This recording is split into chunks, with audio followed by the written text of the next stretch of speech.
so now like let's like really talk about the corporation in a little more detail because it is really like the foundational entity that business is done in the world now.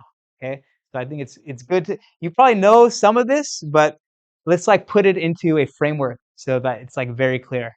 All right, so the corporation as an entity is kind of arranged.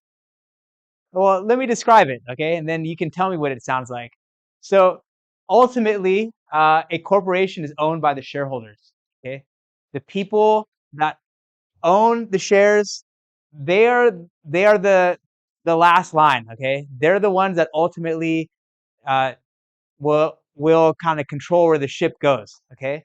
But it's too unruly because many companies have thousands or millions of shareholders to have those people decide everything. Okay, so what they do is the shareholders will choose a board of directors. The board of directors is a group of people that are kind of representing the shareholders. Okay, they are the shareholders' representation in the company. They're supposed to represent the shareholders' interests. And what they do is kind of oversee the company, right? And they're not actually on the ground running the company, though, right? They're going to choose the executives that will do that. So when you hear of the CEO of a company, they're just an employee, essentially. They're like the top employee, but they have a boss too, and their boss is the board of directors. The board of directors chooses who the CEO is, determines what the CEO's compensation is. Okay, so even the CEO of a company has a boss, and ultimately it's the shareholders, right? That's the ultimate boss of a CEO. Okay, um, and then underneath the CEO, the CFO, the COO, these are called C-suite because they all start with C. Chief Executive Officer, Chief Financial Officer, Chief Operating Officer. There's a CRO, which is a Chief Revenue Officer, which is like the head salesperson, you could say. So all these people that are have a chief something are C-suite executives. But keep in mind that they are just employees. Okay, they are at the top employee, but they are employees, and the shareholder represented by the board of directors are their bosses.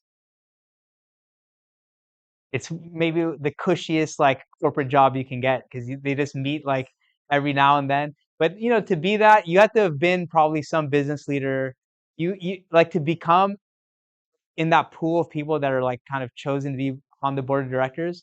They're usually going to be there's some. It's either you're like a large shareholder, right? So like the Waltons, like the Walmart, they have probably a couple of family members that are on the board that are representing the family's interests. Um, or you're gonna have been some business leader, right?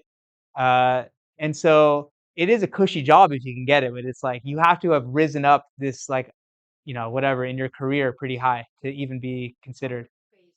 Company is paying the board of directors, but that's the shareholders' money essentially, right? Who's on the board of, let's say, yeah, Walmart. Okay, so the CEO is also on the board of directors. Okay, so this is also common. Oh wait, no, sorry. He's the CEO and owner of the Denver Broncos. So he's not the CEO of Walmart. Um, he's the CEO of KPMG. So that's a large accounting firm. So he's on the board. This guy Caesar Conde is the chairman of NBC Universal News Group. So these are all like business leaders of other companies that are going to be on this. Who is it? Penner?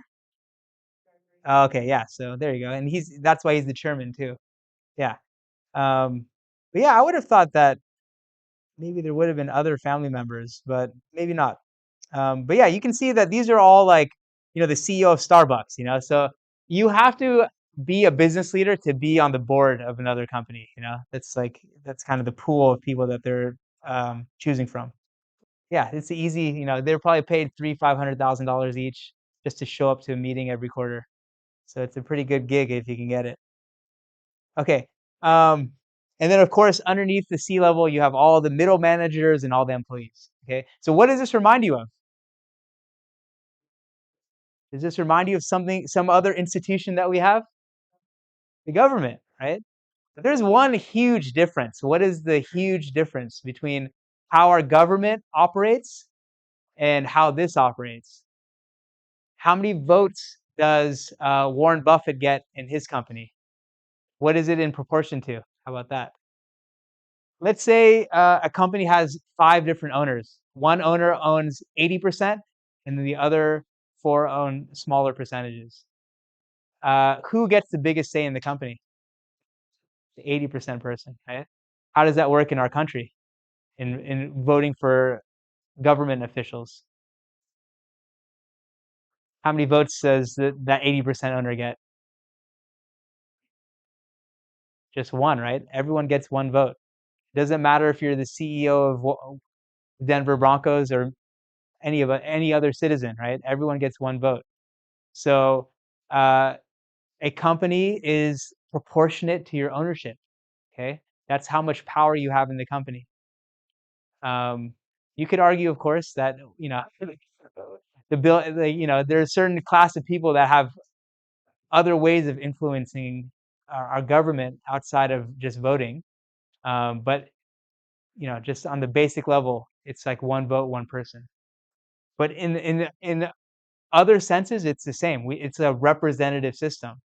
It's not a true shareholder democracy, right? They have people that they have chosen to kind of represent their interests, just like citizens do here. You choose your congressperson, and someone is going to represent your interests that we all kind of decide on.